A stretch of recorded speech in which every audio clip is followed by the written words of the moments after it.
Logo após o voto da ministra Rosa Weber do Supremo Tribunal Federal, considerado decisivo para o entendimento que poderia pôr em liberdade o ex-presidente Lula, sites, revistas, jornais e TV passaram a atacar o STF e a possível liberdade de Lula.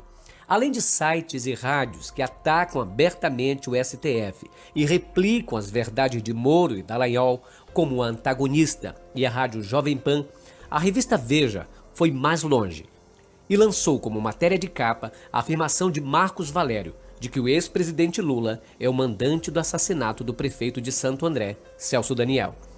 A revista trouxe como novidade as falas de Marcos Valério. O Partido dos Trabalhadores soltou uma nota rebatendo as acusações da revista. Veja é falsa desde a capa até o ponto final da matéria. Apresenta como se fosse recente um depoimento prestado por Marcos Valério em 17 e 18 de outubro do ano passado e que não gerou desdobramentos. A capa da Veja enoja e ofende. Brota no mesmo pântano onde nasceram tantas outras mentiras contra o PT e suas lideranças.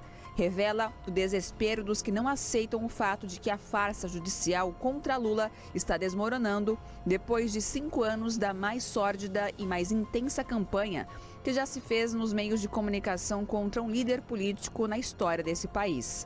O Partido dos Trabalhadores e seus membros ofendidos por mais esta ação criminosa da revista Veja estão tomando, desde hoje, medidas no âmbito da justiça contra a publicação, seus proprietários, editores e o autor da matéria, fecha aspas. Em entrevista ao Diário do Centro do Mundo, o delegado que comandou as investigações do caso Celso Daniel rebateu as acusações da revista.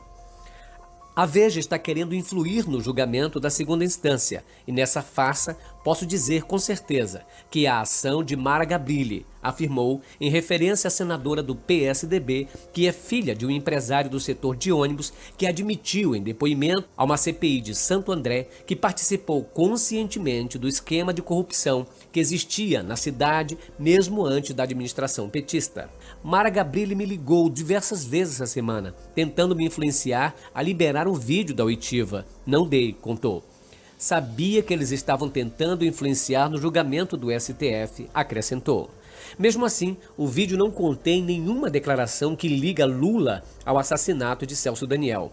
O Marcos Valério jamais disse foi o Lula, completou o delegado. O caso da revista Veja é emblemático, já que a única reportagem positiva que fez de Lula foi sobre a vitória como presidente, porque simplesmente não dava para dizer outra coisa. Lula sempre foi alvo da revista Veja. Quem não se lembra desta capa? Na verdade, olhando por outro lado, por outra perspectiva, na verdade a Veja comete crime ético, crime moral, porque ela incentiva o ódio. O ódio não é só contra a pessoa de Lula, mas é contra o outro lado do povo brasileiro, o outro lado da nação brasileira, acirrando os ânimos de maneira irresponsável. Além disso, é preciso comparar a capa da Veja no ápice das eleições em que Dilma e Aécio disputavam a presidência. A imagem fala por si só. Na época, Lula disse o seguinte sobre a revista Veja. Se você olhar a Veja como uma revista de informação, você fica muito nervoso pela quantidade de mentiras. Agora, se você olhar a Veja como um panfleto da campanha do Aécio, você sofre menos. Você dá de barato que, sabe, ela aderiu a um candidato, ela fez um panfleto, sabe, e fez a campanha, ou seja, ela fez um panfleto, antecipou a sua tiragem, na expectativa de que estava jogando uma cartada final. Ela achava que a partir das coisas que ela contou na revista, poderia ganhar o processo eleitoral. O voto de Rosa Weber no STF deixou muita gente apavorada, especialmente aqueles que temem Lula livre. Qual interesse teria a grande mídia em manter Lula preso?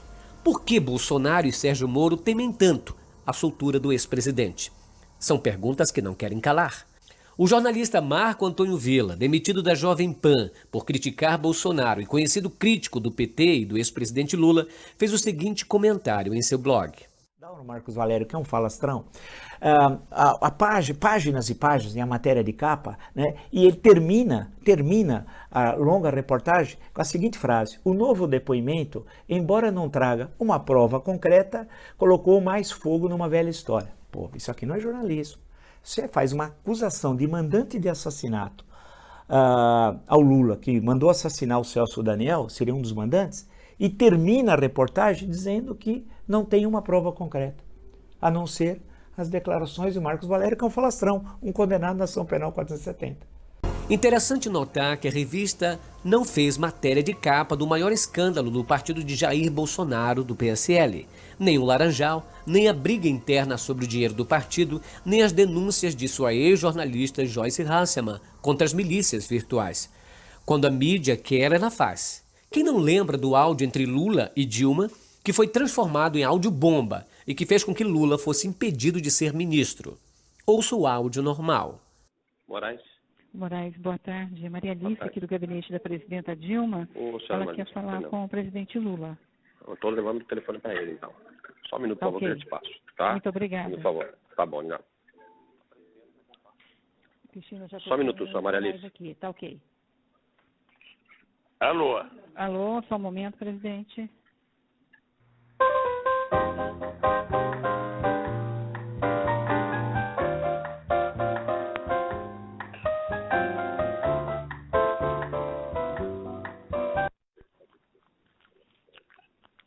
Alô? Alô? Lula, deixa eu te falar Fala, uma querida. coisa. Seguinte, eu tô mandando o Bessias junto com o papel pra gente ter ele e só usa em caso de necessidade, que é o termo de posse. Tá? Tá bom, tá bom. Só isso, você espera aí que ele tá indo aí. Tá bom, tô aqui, fica aguardando. Tá? Tá bom. Tchau. Tchau, querida. Agora veja que na tela da Globo, no Jornal Nacional, o áudio se transformou em escândalo. A crise do governo Dilma Rousseff atinge o ponto mais alto. Luiz Inácio Lula da Silva é nomeado ministro-chefe da Casa Civil. Ele sai do alcance de Sérgio Moro, o juiz federal do Paraná responsável pela Lava Jato. E passa a ter o chamado foro privilegiado no Supremo Tribunal Federal. O juiz Moro suspende o sigilo. E a Justiça Federal torna públicos os grampos telefônicos do ex-presidente. Um deles de hoje à tarde. Lula recebeu ligação da presidente Dilma. Alô? Alô? Lula, deixa eu te falar Fala, uma querida. coisa. Seguinte, eu tô mandando o Bessias junto com o papel pra gente ter ele e só usa em caso de necessidade, que é o termo de posse. Tá? Tá bom, tá bom. Só isso, você espera aí que ele tá indo aí. Tá bom, tô aqui, fica aguardando. Tá? Tá bom. Tchau. Tchau, querida. Os grampos têm indícios fortes de que o objetivo da ida de Lula para o ministério foi mesmo tirá-lo do alcance do juiz Moro. E indicam que o ex-presidente tentou influenciar várias autoridades para se proteger. Uma edição extra do Diário Oficial publica a nomeação do agora ministro Lula. Quarta-feira, 16 de março. O Jornal Nacional está começando agora. Você viu o que o Bolsonaro afirmou sobre o áudio do Queiroz? Ele disse que foi um áudio bobo. Ouça o áudio e veja se é realmente bobagem oferecer cargos em troca de dinheiro no gabinete do filho do presidente. Tem mais de 500 cargos lá, cara, na Câmara, no Senado. Pode indicar para qualquer comissão, alguma coisa, sem vincular a eles em nada, em nada. 20 continhos pra gente caía bem pra caralho mesmo. Caía bem pra caralho, entendeu? Não precisa vincular ao nome. Chegar lá e, pô, cara, o gabinete do Flávio faz fila de deputados e de senadores lá, pessoal para conversar com ele. Faz fila. Porra, é só chegar, meu irmão, nomeia fulano aí para trabalhar contigo aí. Saláriozinho bom desse aí, cara. Pra gente que é pai de família, puta que pariu, cai igual uma uva. Se é bobo, é porque sempre foi comum. Quantas capas de Veja são necessárias para destruir uma reputação? Quantas capas de Veja são necessárias para construir uma mentira? Quantas capas de Veja são necessárias para alimentar o ódio em uma nação?